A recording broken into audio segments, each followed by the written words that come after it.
ಇದ್ದಾರೆ ಅಂತೇಳಿ.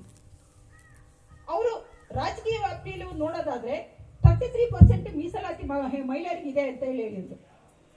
ನಾವು ರಾಜಕೀಯಕ್ಕೆ ಹೋಗಿ ಮುಂದುವರಿಬೇಕು ಅಂತ ಅಲ್ಲ, ಆದ್ರೂ ನಿಮ್ಗೆಲ್ಲ ಭಾವನೆಗಳು ಹೇಗಿದಾವೆ ಗೊತ್ತಿಲ್ಲ, ಬಟ್ ಅದರಿಂದನೂ ಮುಂದೆ ಹೋಗ್ಬೋದು, ಇಲ್ಲ ಉಳಿದಿದ್ದ ವಲಯಗಳಲ್ಲೂ ಕೂಡ ನೀವು ಮುಂದೆ ಹೋಗ್ಬೋದು.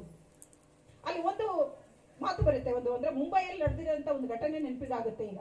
ಯಾಕಂದ್ರೆ ರೀಸೆಂಟ್ ಆಗಿ ಫಸ್ಟ್ ಇಂದಾಗಿ ಅರ್ಥ ಮಾಡ್ಕೋಬೇಕು ನಮ್ಮನ್ನೇ ನಾವು.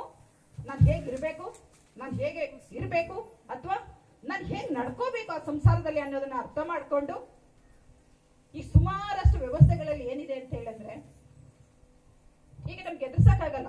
ಈಗ ಉದಾಹರಣೆಗೆ ಮೊನ್ನೆ ಒಂದು ಹರಿಸಿ ಅವ್ರು ಮೊನ್ನೆ ಬಂದಿದ್ರಲ್ಲ, ಆ ರೀತಿನೇ ಆ ಕಡೆಯಿಂದ ಒಂದು ಜಡೆ ಕಡೆಯಿಂದ ಒಂದು ಟೀಮ್ ಬಂದಿತ್ತು.